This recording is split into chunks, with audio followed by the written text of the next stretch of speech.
说那些有何用？有本事继续赌。宋云飞很是不悦地说道。不要急，我楚风可没说过不赌了。楚风淡淡的笑说道。可是他这样的笑容，在宋云飞眼中却是如此的可恶，因为从始至终，楚风都没有把宋云飞放在眼里，甚至有些戏谑的成分，就好像他吃定了自己一样。宋云飞岂会能容忍？好，既然如此，那咱们要赌就赌大一点。这一次，咱们去第3层，敢否？宋云飞问道。什么？第3层？听得此话，众人面露惊色。相传第3层的黑晶石与众不同，那皆是黑晶石中的精品，体积非常之大，相传最大的一块更是如同小山一般巨大。同样的，那种级别的黑晶石价格也是非常的贵重，寻常人根本就买不起。毕竟通往第3层的费用就要1万颗仙50，少有人能够拿得出来。所以对于他们来说，这第3层就像是一个谜，非常的神秘。毕竟能够舍得花1万颗仙50做入场费用的人，实在是太少了。好，就第3层。而对于宋云飞的提议，楚风倒也是毫不犹豫的便应下。对于黑晶石的观察，楚风已经渐入佳境，那连续胜过宋云飞2次，乃是实力，可并非运气。所以楚风岂会怕他？见楚风应下，宋云飞则是轻哼一声，随后便取出1万颗仙50，向第3层的入口行去。不必了。可是宋云飞靠近之后，那位把守第3层入口的灰发老者却是忽然起身，站到了一旁，为宋云飞让出了登上第3层的楼梯。前辈，您这是何意？宋云飞有些惊讶。这1万仙50的费用，不必了。灰发老者说道。听得此话，宋云飞顿时脸色一喜，甚至眼中竟涌现出些许感动。先前楚风切割黑切时，鬼宗殿的长老告诉他不收取费用，宋云飞的心中还很是不爽。可是谁曾想，这转眼间自己竟然也得到了这样的待遇。这登上得3层的菲佣，可是足1万颗仙50，比起楚风之前切割黑晶石的费用贵了不知多少。这一刻，宋云飞忽然觉得倍有面子。虽说鬼宗殿不如星陨圣地，可终究还是大千上界的庞然大物，能够这样待他已是少见。得意之下，他还特意看了楚风一眼，就好像在说，你以为只有你有特殊待遇，我宋云飞同样也有。尽管心中已经乐开了花，可是宋云飞却还是故作镇定的对那位灰发老者摇了摇头，说道。前辈，这是规矩，晚辈岂能破坏了这规矩？这费用您一定要收下。宋公子，怕是你没听懂老夫的话。灰发老者说道。宋云飞顿时一愣，心中暗道没听懂你说的话，什么意思？他有些茫然，不太明白灰发老者的话中之意。老夫的意思是，今日破例，在场的所有人进入第3层都无需费用了。灰发老者说道。听得此话，宋云飞差点没气的一血吐出来。什么意思？搞了半天不是给他自己的特权，而是这里所有人都可以免费进入第3层，闹了半天是他自作多情了。楚风公子，请吧。而就在这时，灰发老者竟然一脸笑容的看向了楚风。看到这一幕，宋云飞那原本滚滚翻腾的怒气顿时就沸腾了，简直就要从身体喷发而出。他可是这鬼宗殿赌石场的常客，见到这位鬼宗殿的当家长老也不是1次2次了。可是每次来这里，这位长老都是一脸的冷漠，几乎从来没对自己笑过。宋云飞本以为他根本就不会笑，可是现在一看，他发现他错了。这个老头不是不会笑，而是不对他笑啊。而他那老头看楚风那殷勤的目光，宋云飞又恍然大悟，搞了半天这特权不是为所有人开，是为楚风开的。毕竟只要所有人都不收费用了，楚风也就理所当然的不用再强行给他费用了。想到这里，宋云飞满眼的怨念，可是转念一想，他又在心中冷笑起来。死老头，你以为你这样做是给楚风面子，岂不知是害了楚风。若是照常收费，那只有我和楚风能够上去，最多也就是任逍遥和夏师妹我们一同上去。这些围观之人根本不可能花1万颗仙50跟上去，就算他们拿得出来，也不可能为了看一场热闹就花那样的费用。但是你现在这样做，几乎所有人都会跟上去。毕竟不说可以看热闹，对于他们这些赌徒来说，那第3层究竟是什么样的，对于他们来说就充满了诱惑力。原本他胜过楚风，只有几个人可以看到，楚风就算丢人，也只是被几个人嘲笑而已。可是现在这种情况，待我胜过楚风之时，这里的所有人都可以看到，到时候楚风的颜面将会尽扫。想到这里，宋云飞的嘴角又扬起了一抹冷笑，随后恶狠狠地看了楚风一眼后，便率先登上了第3层，楚风紧随其后。可是来到那灰发老者身旁前，很是客气的抱拳施礼，多谢前辈。连宋云飞都想到，这位灰发老者这样做其实是为了楚风。楚风如此聪慧，自然也能够想得到。楚风小友，这第3层与2层不同，可要仔细一点。灰发老者对楚风说道。多谢。楚风再度道谢，他听得出来，这位灰发老者是在提醒他，第3层和第2层是有区别的。随后，楚风以及众人便一同登上了第3层。这里竟是另有乾坤啊！来到第3层后，女王大人顿时美眸张大，忍不住发出惊叹的声音。事实上，不仅女王大人，几乎第一次登上第3层的所有人，此刻都是目露惊叹，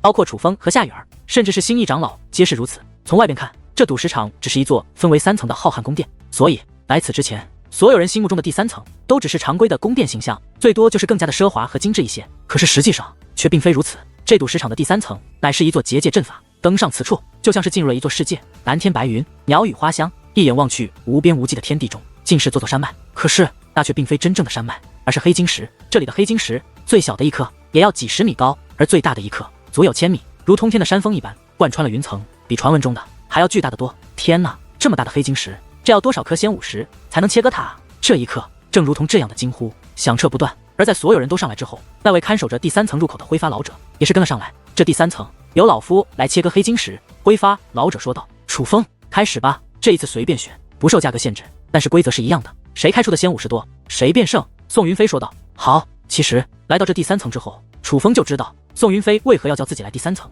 也知道为何那位挥发老者会提醒他了。这第3层的黑晶石不仅体积比第2层的要大得多，就连纹理、形态也是有了诸多的变化。也就是说，单单是凭借观看寻常黑晶石的方法是无法准确的判断黑晶石内是否有先50的。可哪怕如此，楚风却也是爽快的应战。随后，楚风与宋云飞各自挑选了一块黑晶石，二者所挑选的黑晶石体积相差不多，可以说是这第3层体积较小的一种。可是这种级别的黑晶石价格却也在5万先50，由此可见，这第3层的黑切石的确是一般人所开不起的。两位小友确定了吗？选好黑切石后，灰发老者问道。确定。楚风与宋云飞纷纷点头。二者话罢之后，灰发老者便拔空而起，他的手中出现一把黑色刀刃。只不过他这把刀刃与其他长老的有些不同，他的这把刀刃竟然可以伸缩，可大可小。而这位灰发老者的手段更是超然，一把长刀在他手中挥动，宛如下起了刀雨。刀雨密布，竟然同时将楚风和宋云飞的2块黑晶石所覆盖。而当那刀雨停止纷飞之际，楚风和宋云飞所托挑选的黑晶石已经全部被剥落开来，剩下的皆是先50。楚风与宋云飞所挑选的黑晶石皆有先50，只不过楚风的先50显然是不如宋云飞的多，甚至连宋云飞的一半都没达到。见此一幕，许多人的眼中都流露出疑惑之色，再度看向宋云飞，不免多了一丝敬佩。先前楚风在第2层连续胜了宋云飞2次，许多人都开始觉得楚风并非是单纯的靠运气，他是有观察的手段的。可是到了这第3层，楚风立马就输了，人们便忽然觉得楚风可能真的是靠运气，如若不然，怎么这么快就又输了，而且输得这么的惨。要知道，楚风与宋云飞已经交手10几次，可是最终下来，楚风却只是赢了2次而已。这样巨大的胜负对比，已经说明了他们2人孰强孰弱。就算楚风真的掌握着观察手段，但是楚风的观察手段也至少是不如宋云飞的。楚风兄弟，别说我看不起你，我本来真的以为你是有些观察手段的，但是现在看来，你是学艺不精啊！你能胜我，的确是靠运气。宋云飞说道：“是不是运气，你会知晓。”楚风说话间，取出10万颗先50，丢向了宋云飞。你这意思还要继续？宋云飞笑眯眯地问道。这是自然。楚风说道。好，那便继续。宋云飞淡淡的笑了。对于楚风和他继续对赌，他简直是求之不得，暗下决心，今日要让楚风输得倾家荡产。这里好是热闹啊！可就在这时，一个声音忽然响起。当那声音响起之后，人们立刻将目光投了过去，因为当那声音响起的同时，一道强大的气息也是随之而来。那气息至少是5境，而这一看，在场之人皆是目光一动，那来的乃是一老一少2位男子。那位老者便是那强大气息的拥有者。在楚风看来，这位老者的实力怕是还要在新义长老和鬼宗殿的那位挥发老者之上，这怕是一位5仙巅峰或者接近无限巅峰的存在。而那位年少的男子则是一个小辈，他的年龄大概是80岁左右，在修武者中，这个年纪可谓非常的小。可是他的修为却是不弱，乃是一位7品真仙。虽然比之宋云飞还是弱了1品，可是除了宋云飞之外，他的修为已可谓是碾压所有在场的小辈。这2个人皆是身穿一袭金色长袍，腰间的令牌则是透露了他们的身份。这2人乃是金石王族的人。在场的虽然大多是赌徒，可是却也有消息灵通之辈。而听周围人的低声议论，楚风也是得知这位小辈乃是金石王族的小皇子，也是当今金石上界小辈中的第1天才。而那位老者则是金石王族的一位太上长老。抛开实力不谈，这2人可谓皆是身份超然之辈。这位便是星陨圣地的圣女夏雨儿姑娘吧？果然是美若天仙啊！夏姑娘，初次见面，恕在下冒昧，自我介绍一下，在下金石伯，乃是金石王族的第375位皇子。今日来此不为别的，正是听闻星陨圣地的圣女在此，特意来结识一下。这个名为金石伯的家伙脸皮很厚，看到夏雨儿不仅双眼放光，一边色眯眯地打量着夏雨儿那迷人的曲线，且还主动介绍起自己。当然他更是可以的提起了自己乃是金石王族皇子的身份。噗！可是听到他的介绍后，女王大人却是没忍住笑喷了。375位皇子，这么说来他的哥哥就有374位，那姐姐有多少？他的父亲够能生的。女王大人讽刺的道。听得女王大人这样一说，楚风的嘴角也是扬起了淡淡的笑意。该说不说，这金石王族的族长真的挺能生的。什么叫做子嗣满堂？这才叫子嗣满堂啊！想必此刻如同女王大人和楚风这般觉得这金石伯的介绍有些可笑的人不在少数，但是敢表露出来的却是一个没有，甚至许多人都露出了殷勤的目光。这也不怪他们，毕竟金石王族可是一方上界的霸主，是星陨圣地都无法比拟的存在，是与处世天族一个级别的庞然大物。幸会。面对如此殷勤的金石伯，夏雨儿也是客气的回以一礼。毕竟夏雨儿就是这样一个人，哪怕是他不喜欢的人，可他也不会明确的表现出来。夏姑娘，这里太闷了，没什么意思，我想邀你出去散散步，不知夏姑娘可是愿意？金石伯一边色眯眯的扫视着夏雨儿，一边眉飞色舞的说道。散步？依我看，你是想占便宜吧？宋云飞冷声说道。身为星陨圣地的圣子，宋云飞一直把夏雨儿看作自己的未婚妻，怎能容忍他人在此处勾搭自己的未婚妻，你是何人？我又没有与你说话，你插什么嘴？金石伯很是不爽地瞪了宋云飞一眼。我是什么人不重要，重要的是你最好离我师妹远一点，否则休怪我对你不客气。夏云飞说话间，便将自己那8品真仙的气势散发而出，向那金石伯压迫而去。放肆！可就在这时，那位金石王族的太上长老却是散发出了更为强大的威压。那威压之强，几乎在释放的一瞬间，在场的所有小辈，包括楚风在内，都如临地狱一般。8品5仙，楚风这一刻几乎确定，这位金石王族的太上长老应该是一位8品5仙，因为相同的气息，楚风曾在星陨圣地那位太上长老拓跋长老的身上感应到过。8品5仙自然强横，只是顷刻之间便将宋云飞的威压给轰散开来。然而他并未就此罢手，他那恐怖的威压更是向宋云飞压迫而去。可是那般强横的威压却在宋云飞的身前停了下来。这时楚风目光一动，他又感受到了一位8品5仙的威压，正是那威压将金石王族那位太上长老的威压给挡了下来。可是星翼长老和鬼宗殿的那位灰发老者明明都没有出手啊，这说明在场之中还有高手。果不其然，此刻宋云飞的身前空间一阵扭曲，随后一道苍老的身影浮现而出。这是一位老妇人，她活了至少上万年，那满脸的皱纹紧贴着骨骼，没有一丝生机，一眼望去有些恐怖。而这位老妇人的穿着与拓跋长老很像，楚风猜测她很可能也是星陨圣地太上长老级别的存在，想必也是宋云飞的守护者，就如同星翼长老守护着夏雨儿一样。身为长辈，对小辈出手怕是有失风范吧？老妇人并未动怒，而是平静地说道：此处乃是鬼宗殿领地，禁止动武，谁若是在此处动手，那就休怪我鬼宗殿不欢迎他了。鬼宗殿的那位灰发老者也是开口说道。此刻金石王族的那位太上长老轻哼一声，尽管他不再继续出手，可是从他的态度中却也看得出来，他并没有把星陨圣地的老妇人以及鬼宗殿的灰发老者放在眼中。看来你应该就是星陨圣地的那位圣子了吧？看样子你很擅长赌石啊。金石伯看着宋云飞身旁的那块刚刚开出来的仙武石说道。你还说对了，我的确擅长，如何？宋云飞以一副高傲的态度说道。刚好对于这赌石我也是略懂一二，不如我代表金石上界，而你代表大千上界，咱们赌上一番可好？金石伯说道。哈哈，听得此话，宋云飞大笑一声，若论赌石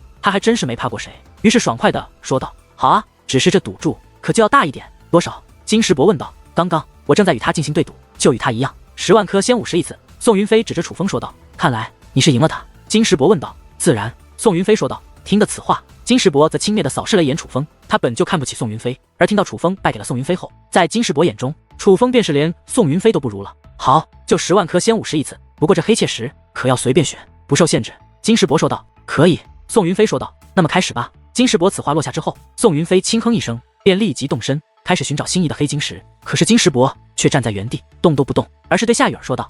看来你这个师兄是对你有意思啊，不过夏姑娘，恕我直言，这大千上界同辈之中怕是没人配得上你，可是我就不同了。金石公子有何不同？夏雨儿问道。我配得上你？金石伯说道。对于此话，夏雨儿则是淡淡一笑，没有再应下，而金石伯则是得意的大笑起来。看来对他来说，能够这样调戏夏雨儿一番，已是一件非常过瘾的事情。而眨眼间，宋云飞已经选好了黑切石，见金石伯竟然还站在原地逗自己的师妹，宋云飞顿时面露不悦，说道。你还不开始挑选？等下拍卖大会就要开始了，莫要耽误大家的时间。放心，不会耽误你时间的。金石伯说话间，随便指了一块黑晶石，说道。就这块了。可是金石伯此话一出，在场的所有人都是目光一动，因为宋云飞精心挑选的那块黑晶石价格不过是8万仙武石，可是金石伯所挑选的这块仙武石价格却是20万仙武石，这比他们二人的赌注还贵了足足1倍。见此一幕，宋云飞顿时眉头一皱，这里的黑晶石品质是有所保证的，几乎没有一块是废石，而金石伯所挑选的那块黑晶石是他所挑选的1倍还要多，并且一眼看去品质也是不错。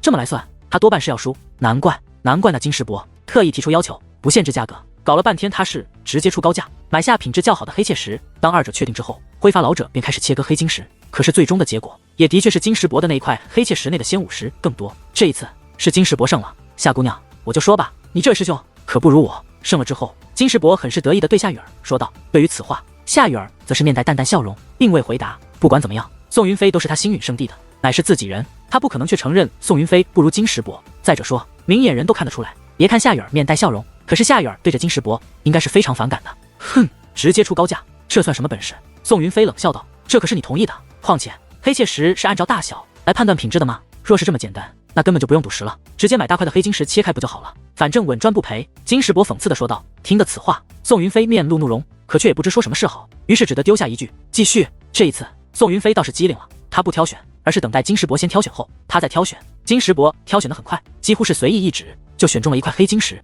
只不过他选中的那块黑晶石同样是价值不菲。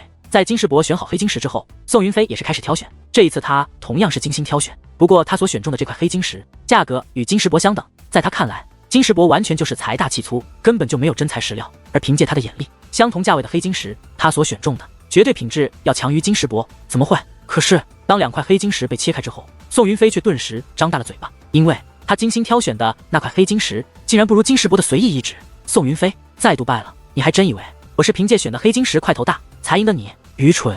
本皇子靠的是这里。金石伯指着自己的眼睛说道：“哼，让你2次，不知天高地厚了。我这就让你知道什么才叫真材实料。”宋云飞说道：“好啊，倒是让我见识一下，你到底具备着怎样的真材实料。”金石伯不以为然。随后，二者又连续对决了10次，可是宋云飞却是又连续败了10次。这一刻，所有人看向金石伯的目光都变了，人们已经意识到，这个看似玩世不恭、色胆包天的小皇子，绝对是具有真本事的。至少在观察黑晶石上，他应该有着独特的手段才是。怎么样，还要继续吗？金石伯看着宋云飞说道。只是此刻的宋云飞却是一脸的难堪。宋云飞已经输给了金石伯120万仙武石，虽然从黑切石中他又切出了不少仙武石，可是两相对比之下，却是购买黑切石花费的仙武石多过收获的仙武石。仔细算来，宋云飞已经赔了170万仙武石，这对于他来说也是难以承受的。更何况连续对决了这么多次，他也是意识到，在观察黑切石上，金石伯是更胜一筹的。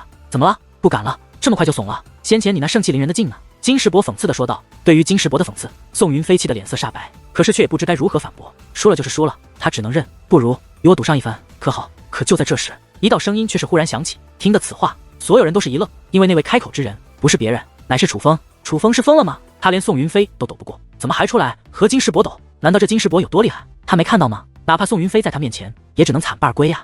楚风这一出现，所有人都是眉头一皱，无法理解楚风到底是怎么想的。你不是宋云飞的手下败将吗？你连他都赢不了，也想与我赌？金石伯讽刺地说道。而还不待楚风开口，宋云飞也是对楚风摇了摇头，说道：“楚风，算了吧，就你那2把刷子，还是不要出来丢人现眼了。宋云飞，你斗不过他，不代表我斗不过他。”楚风说道。哼，你连我都赢不了，还想赢他？宋云飞问道。谁说我败给了你？你我的对赌还没结束呢，不过待我收拾了他，再来与你继续对赌。楚风对宋云飞说道。真是狂妄！好，我就等着你。但是你最好留些本钱，不要输得一毛不剩。宋云飞讽刺地说道。放心吧，我绝对不会像你输得那么惨。楚风说道。宋云飞冷哼一声，不再言语，只是他却被气得双眼通红，但愤怒的同时，他的眼中却也有着一抹幸灾乐祸。与金石伯对决之后，他已经认可金石伯的实力，可是宋云飞却又是否定楚风的，所以在他看来，楚风是输定了，他就等着看这场好戏，看楚风是怎么惨败而归的。若是楚风也惨白了，那么今日就不仅他一个人丢人，对他来说反而倒是一件好事。这么说来，你是真的要与我对赌？只是你先前已经输了不少了吧？你还有仙武石来与我对赌吗？金石伯问道。对于金石伯的话，楚风则是微微一笑，说道：“仙武石我倒是有，我就怕你拿不起。”哈哈，真是笑话！居然有人说我金石伯拿不起仙武石。金石伯放声大笑，就如同听到了最好笑的笑话一般。可是当楚风下一句说出后，金石伯的笑容却是瞬间凝固了。1000万颗仙武石，赌一次，敢否？什么？1000万颗仙武石？听得此话，众人惊讶的张大了嘴巴，就连那金石伯以及金石王族的那位太上长老都是一脸的呆滞。可是愣了片刻后，金石伯又发声大笑，随后说道：“1000万颗仙武石，你在吓唬谁？你要是拿得出来，我就与你赌。我就怕你在吹牛皮。”是啊，吹牛皮。相信在场之中，不仅金石伯这样想，很多人都这样想。几十万颗，甚至上百万颗仙武石，人们都还信。毕竟楚风不是寻常之辈，可是1000万颗仙武石赌一次，这又实在太夸张了一些。楚风啊，楚风，你能不能不要再这样丢人现眼了？你这样不仅是在丢你自己的人，也是在丢我大千上界的人，你知道吗？宋云飞更是义正言辞地指责楚风，就仿佛他已经确定楚风根本就拿不出那么多仙武石一般。这种怀疑倒也正常，他宋云飞身为星陨圣地的圣子，来此参加拍卖大会之际，更是有备而来。可是身上带着的仙武石也只有200万颗而已。楚风，他这一开口，竟是1000万颗仙武石，这不是吹牛皮，这是什么？莫说是他，就算来此参加拍卖大会的所有人中，能够拿得出1000万颗仙武石的，也未必有几个。但是就在所有人都觉得楚风是在吹牛皮的时候，楚风却是大袖一扬，刹那间，漫天的金光浮现在虚空之上，遮蔽了这方虚空。天哪，那是！而抬头观望，在场之人顿时目瞪口呆，因为那漫天的金光乃是仙武石，数量简直太多了，多到可以遮蔽这一方虚空。而细细数来，那正是1000万颗仙武石。楚风他竟然真的拥有1000万颗仙武石，这一刻，宋云飞傻眼了。先前还一口咬定楚风是在吹牛皮，是在丢人现眼的他，此刻感觉头皮发麻，一张脸上更是火辣辣的疼。搞了半天，楚风不是吹牛皮，而是他宋云飞眼界太小了。事实上，此刻就连在场的5仙境高手们也是满眼的惊讶。在场之中相对平静的，竟然还是夏雨儿。只是哪怕在场之中最为平静的他，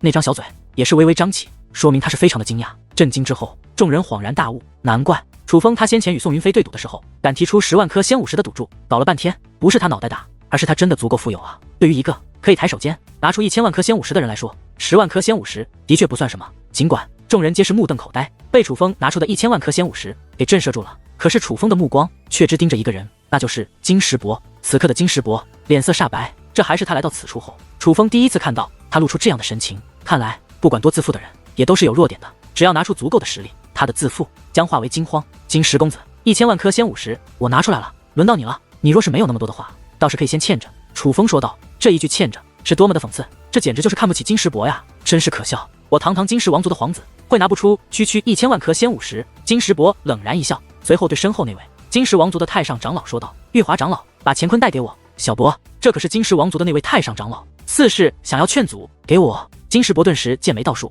露出了愤怒之色。在这种情况下，那位太上长老也不再多言，而是取出一个乾坤袋递给了金石伯。看得出来，这金石伯在金石王族倒是颇具地位，不然不可能连太上长老这种级别的存在都惧怕他这样一个小辈。就在这一刻，金石伯大袖一挥，刹那间一片金芒如金色云朵一般遮蔽了他的上方。那刚刚好，也是1000万颗仙武石。你叫楚风是吧？我今日会让你记住我的名字。金石伯说道。为何？楚风笑着问道。因为我是将要赢你1000万颗仙武石的人。金石伯说道。听得此话，楚风笑了，他的这抹笑容很是轻蔑，而金石伯则是冷哼一声，随后将手指向了这第3层内那个高达1000米、穿过云端的巨型黑晶石，就切那一块。金石伯说道。天哪，竟然是一块最大的！听得此话，众人大吃一惊。要说这第3层最受瞩目的黑晶石是那一块，那便一定是此刻金石伯所选中的那一块了。不过这倒也正常，毕竟那块黑晶石，哪怕是不懂观察之法的人也看得出来，很是不俗。只是那块黑晶石并没有标价，所以没人知道那块黑晶石到底是什么价格。但毋庸置疑的是，那块黑晶石的价格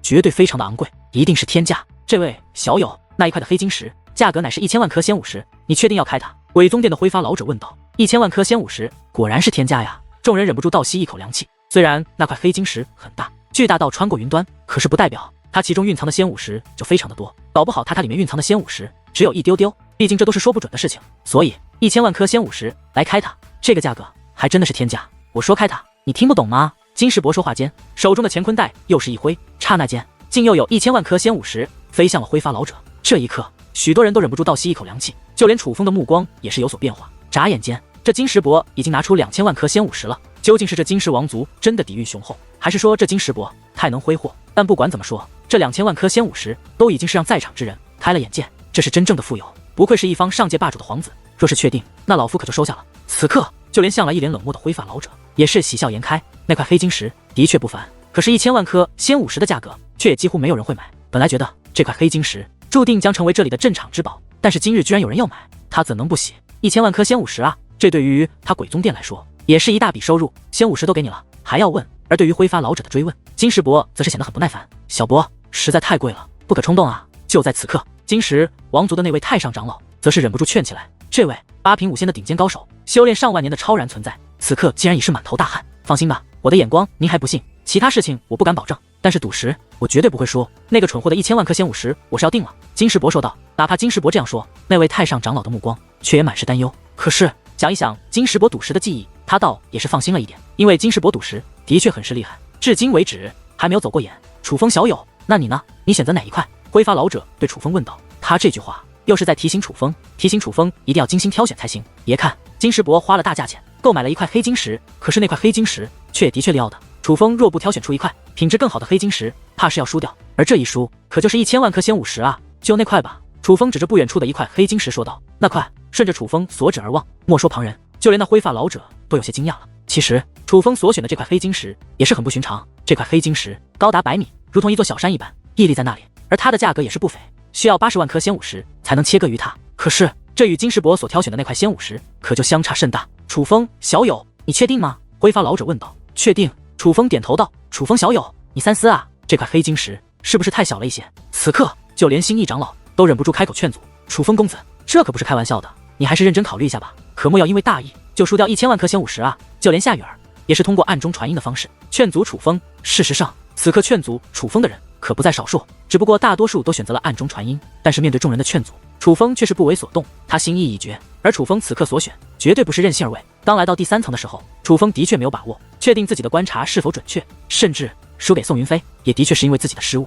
但是在先前宋云飞和金石伯对决的时候，楚风也在用自己的天眼进行观察着。可是在那之后，楚风每次的观察却都是正确的。事到如今，楚风更是确定，他眼下所挑选的黑晶石应该是这整个第3层品质最高的。你们墨迹个什么劲？他都确定了，你们还要问？莫非是不想他输？若是不想他输，换你们来赌啊！就在此刻，金世伯很是不耐烦地大吼一声。这种情况下，哪里还有人敢多说什么？毕竟再劝的话，的确有失公平。所以，哪怕挥发老者再不情愿，却也只能开始切割。只是这一次，挥发老者却并没有2块黑晶石同时切割，因为这2块黑晶石实在太大了，所以他先选择了距离他较近的楚风所挑选的那块黑晶石切割了起来。可是这一切割，那位挥发老者却是大喜，不仅是他，在场的许多人都是目光一动，怎么会这样？尤其是宋云飞和金世伯，简直不敢相信自己的眼睛。凭借他们的观察之法，都觉得楚风挑选的那块黑晶石是一块品质一般的黑晶石。可是眼下，那黑晶石才刚刚切开没有多少，就已经露出了一大块金光闪闪的仙武石。而随着挥发老者那流利的刀法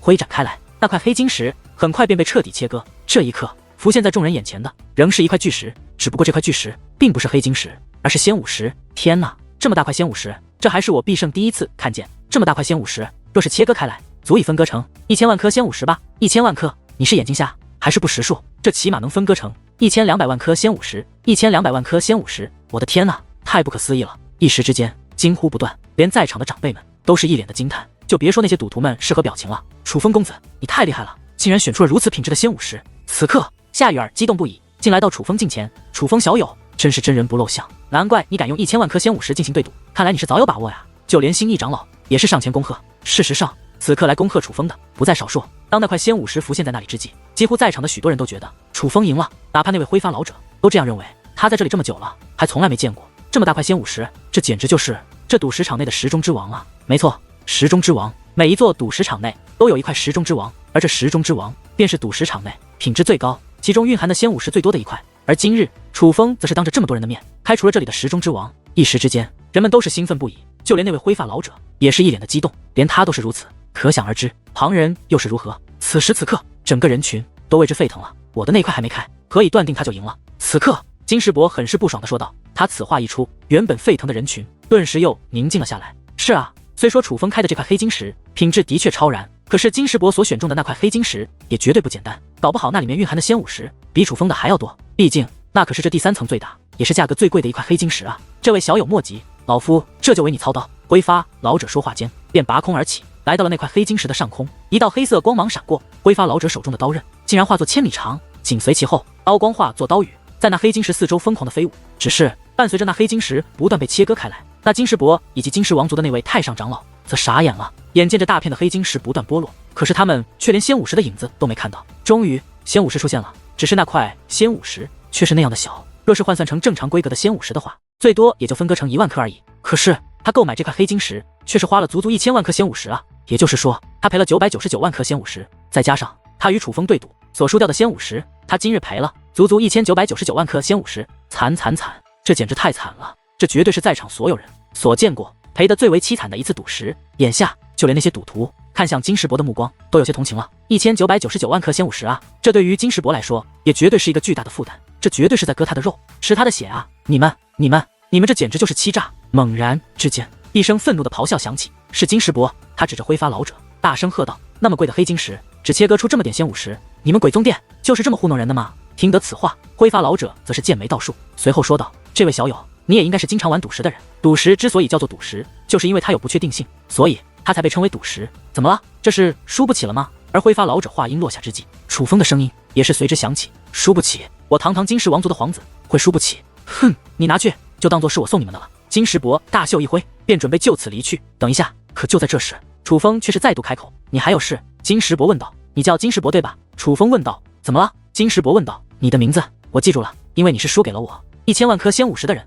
楚风笑眯眯地说道。楚风此话一出，金世伯顿时双拳紧握，强大的力量连他周围的空间都被震得粉碎，甚至他的怒气连肉眼都可看见。可是他并没有爆发，而是用那恶狠狠的目光盯着楚风，咬牙切齿地说出了一句话：“我知道你叫做楚风，不要太过得意，来日方长，咱们走着瞧。”说完此话，金世伯便离去了。威胁，这是绝对的威胁。当金世伯与那位太上长老离去后，在场不少人看向楚风的目光中都有着一抹担忧。金氏王族可不是寻常势力，那可是一方上界的霸主，楚风得罪了那种级别的势力，可是非常危险的。可是楚风却并未慌乱。威胁，楚风从九州大陆内小小的青州一路来到这大千上界，就从来没缺少过威胁，所以楚风根本就不怕。所以楚风将目光投向了宋云飞，说道：“宋兄，咱们二人的对赌还没结束呢，要不要继续啊？”宋云飞见楚风赢了金石伯，脸色本就不好看，听得此话，脸色就更不好看了。楚风连金石伯都能赢，连此处的石中之王都开得出来，是不是运气？还用说吗？宋云飞哪里还敢与楚风继续对赌，所以他并未应答，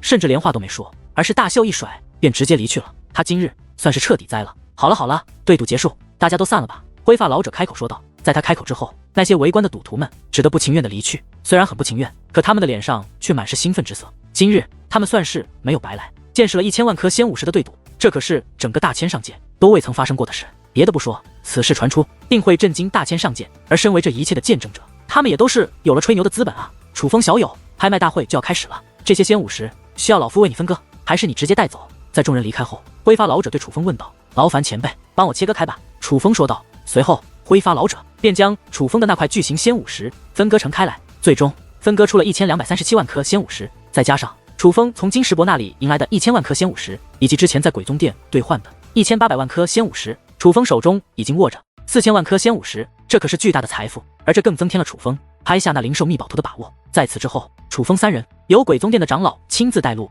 走上冰通道，直接带入了拍卖场。这拍卖场非常的大，足以容上100万人，而眼下这诺达的拍卖场内竟然已是人满为患，这么多人，应该不会都是来拍物品的吗？楚风对鬼宗殿的长老问道。不是的，一大部分人是来看热闹的，毕竟这拍卖大会多半会有至宝出现的。当然了，这拍卖大会开始之后可是要连续举行10天10夜的，在此期间出现的宝物也是非常的多。不过最贵重的宝物会放在第一天拍卖，只要进程快的话，往往几个时辰就会拍卖掉。之所以这样做，是为那些大人物行方便，毕竟他们只对贵重的物品有兴趣。鬼宗殿的那位负责引路的长老介绍道。随后在这位长老的引路下，楚风等人来到了这拍卖场的最顶端。楚风小友，新义长老，夏姑娘，这是我家店主大人为你们准备的。可是来到门口处，那位长老却是止住了步伐，看那个样子，这个地方他好像连进去的资格都没有一般。这种情况下，楚风三人倒也是没有犹豫，而是纷纷走了进去。进去之后才发现，这里面的人还真是不简单。这里相比于下面宽敞太多了，就如同赌石场的第3层一样，是一个独立的世界。这里面鸟语花香，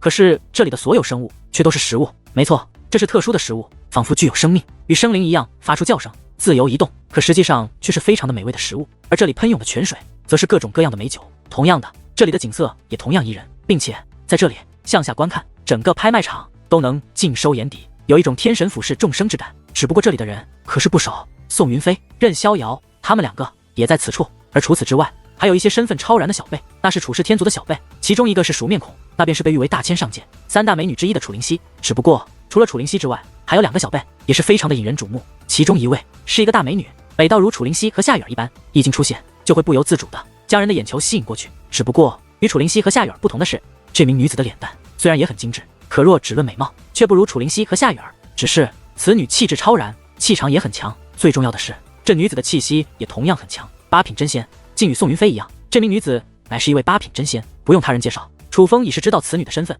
她一定就是大千上界3大美女之一，同时也是妖孽榜第2位的楚氏天族当今小辈中的第1天才楚若诗。也就是说，大千上界的3大美女聚在了一起。而除了楚若诗之外，还有一名男子也同样引人瞩目。那名男子的修为虽然不如楚若诗，可却也有着7品真仙的修为。想必这名男子不是楚怀宇，应该就是楚浩言了。只是不管他是谁，楚风都在他的眼中感受到了浓浓的敌意，甚至是杀意。这人是谁？看你的目光不对。女王大人也是察觉到了他那冷冽的目光。无碍，不管是谁，我都不惧他。楚风则无所谓的说道。楚风那修为在8品真仙的女子，乃是楚氏天族的楚若诗，而7品真仙的男子，则是楚氏天族的楚怀宇。他们2个可都是楚氏天族最重要的天才，你可不要与他们产生冲突。就算他们言语不好听，你最好也忍一忍。就在此刻，夏雨儿的暗中传音传入楚风耳中，而楚风也终于知道，那看自己的目光中充满敌意的男子，原来是楚怀宇。事实上，当楚风3人进来后，不仅是那楚怀宇注意到了他们，所有人也都注意到了楚风。楚灵溪那个丫头冲着夏雨儿和楚风淡淡的笑了一下，便把头扭过去了，就像是不认识一样，倒是一如既往的傲娇。至于楚氏天族的其他人，倒是跑过来打招呼了，只不过他们打招呼的对象是夏雨儿和新义长老。打过招呼之后，也大多都没来理会楚风，唯有楚若诗一人看向了楚风，问道：“这位便是楚风公子了吧？”他不仅开口了，语气还非常柔和。别看他气质超然，气场也强，可是他这一笑倒是非常的和善，就好像没有丝毫架子一般，给人一种很是平易近人的感觉。在下正是楚风。对于如此客气的楚若诗，楚风自然也是非常的客气。楚风公子，我是楚若诗，非常高兴认识你。楚若诗说道。能与楚姑娘在此相遇，乃是楚风的荣幸。楚风说道。可就在2者打招呼的时候，又有2个人走了进来，这2人也是熟面孔，乃是金石王族的金石伯和那位太上长老。金石伯进来后，最先看到了楚风，他恶狠狠地瞪了楚风一眼，就好像在说：怎么这么晦气，在哪都能遇到你。可是当他的目光看到夏雨儿、楚若诗和楚灵溪这3位之后，顿时双眼放光，就好像把先前输掉1000万颗仙武石的事情忘记了一般。夏姑娘，你也在啊？这位姑娘，你长得也太美了吧！天哪，莫非你就是楚氏天族的楚若诗姑娘？那么那位姑娘岂不是就是楚灵溪？我金石伯实在太幸运了，竟然第一次来大千上界就见到了大千上界大名鼎鼎的3大美女。忘记自我介绍了，楚若诗姑娘在下金石伯，乃是金石王族的第375位皇子，今日来此就是特意我见你而来啊！金石伯一边扫视着林若诗和楚灵溪，一边眉飞色舞地说道，并且他不仅是在看着林若诗和楚灵溪，同时还在看着夏雨儿，那种目光充满了对比性，就好像在对比大千上界的这3大美女究竟哪个更胜一筹一般。面对这样的金石伯，莫说楚灵溪那种傲娇的丫头，就连楚若诗这种和善的女子，也只是淡淡的一笑，而并未与她过多的攀谈。可是这金石伯却是一个自来熟，就围着楚若诗、夏雨儿、楚灵溪3人说个不停。楚若诗、夏雨儿倒还好，顾及情面，只是含糊的应付着。可是楚灵溪这个丫头可就没有那种耐心。当金石伯靠近楚灵溪之际，楚灵溪立刻柳眉倒竖，说了一个字：滚。此话一出，全场都是一片寂静，就连那金石伯也是愣在了那里。而金石王族的那位太上长老也是面露不悦之色，可是他也知道那是楚灵溪，是楚氏天族的小姐，所以哪怕他不高兴，却也不敢轻举妄动。莫说像先前对待宋云飞那样直接释放出威压，他甚至连个屁都不敢放一个，因为他很清楚，虽然同为一方上界的霸主，可若论实力，他金石王族其实远不如楚氏天族，更何况这里是楚氏天族的地盘，他们哪里敢撒野？金石伯似乎也明白这一点，所以他在愣了片刻后，灵机一转，笑着说道：灵溪姑娘真是有个性，像你这种问候的方式，我还是第一次见到，果然与众不同啊！我是让你滚远一点，别逼我说第2遍。楚灵溪一脸认真的说道。说完此话，便将目光投向拍卖场的主台，看都不再看那金石伯。此刻金石伯的脸上还挂着笑容，只是他笑的却是有些尴尬了。哈哈，楚灵溪这小丫头还真是有意思，这脾气像我，本女王喜欢。女王大人幸灾乐祸的直拍手叫好。小丫头，你长得比她还小，怎么好意思叫人家小丫头的？楚风对女王大人说道。你什么意思？本女王哪里小了？听得此话，女王大人顿时一脸傲娇，甚至还故意挺了挺胸。还真别说，那个诱人的弧度的确不小。嗨，我的意思是，你比楚灵溪美多了。我的女王大人最美，女王大人万岁！楚风笑嘻嘻地说道。经过楚灵溪这毫不留情的咒骂之后，那金石伯倒也是安静了不少。而很快的，这场拍卖大会也是正式开始。这拍卖大会的拍卖师倒也是一个熟人，乃是鬼仇老人。跟随鬼仇老人登台的还有10位年轻貌美的女子，这10位女子容貌和身材都是没话说，应该是鬼宗殿精挑细选的美女。甚至当那10位女子登场之后，许多年轻人的目光就聚集在了那些美女的身上。只不过对于楚风等人来说，这10位女子并不具备诱惑力，毕竟大千上界的3大美女就在身旁。相比于这3大美女，那10位女子就算姿色不错，可总归也是差了不少。所以楚风等人的目光都聚集在了那10名女子手中的托盘之上。那托盘之上应该就是最先拍卖的10件物品，只是可惜托盘之上的布具有隔绝结界手段的能力，任何观察手段都是看不透。而鬼仇老人在客套了一番之后，便立即进入主题，介绍起了今日拍卖的物品。今日的第1件拍卖品来自远古时期，相信对于他的名字，许多人都是有所闻，他叫做蜕变秘境镯。鬼仇老人说道。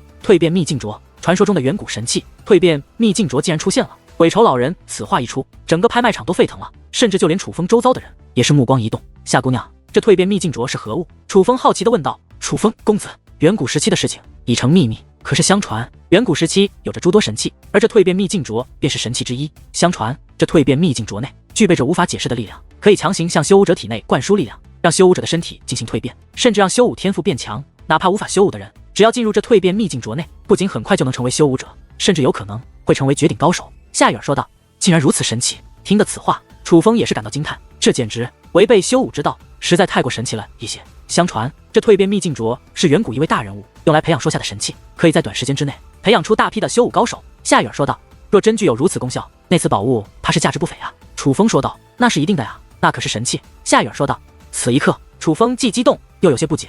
他激动的是，这第1件宝物就如此的利奥的，竟然是远古时期的神器。而楚风不解的是，既然有如此贵重的宝物，鬼宗殿殿主为何不提前告诉他呢？鬼仇大人，快让我们开开眼界吧。是啊，让我们看看远古时期的神器究竟是什么模样。很快的，拍卖场内便响起了这样的呼声。诸位莫急，这就让你们见识一下远古时期蜕变秘境镯。鬼仇老人大袖一挥，那第1个托盘上的红布便飞了起来。这一刻，那盘中之物也终于是浮现而出，那的确是一个手镯，只是这个手镯却与人们想象中的很不相同。它不仅没有光芒闪烁，甚至可以说是一块废铁。没错，就是一块废铁，一个锈迹斑斑的废铁。什么啊？就这也是神器？骗人也不带这样骗的吧？当这蜕变秘境镯亮相之后，顿时嘘声一片，甚至就连新义长老等人也是连连摇头。面带笑意，就像是看待笑话一般。的确，这手镯无论是你用眼睛看，还是用手段感应，它都是一个破旧不堪的破铁一块，没有丝毫特殊性。可是相比于旁人，楚风的目光中则是泛起了别样的光芒。他在使用天眼，虽然天眼之下，这手镯也是一块废铁，没有任何特殊之处。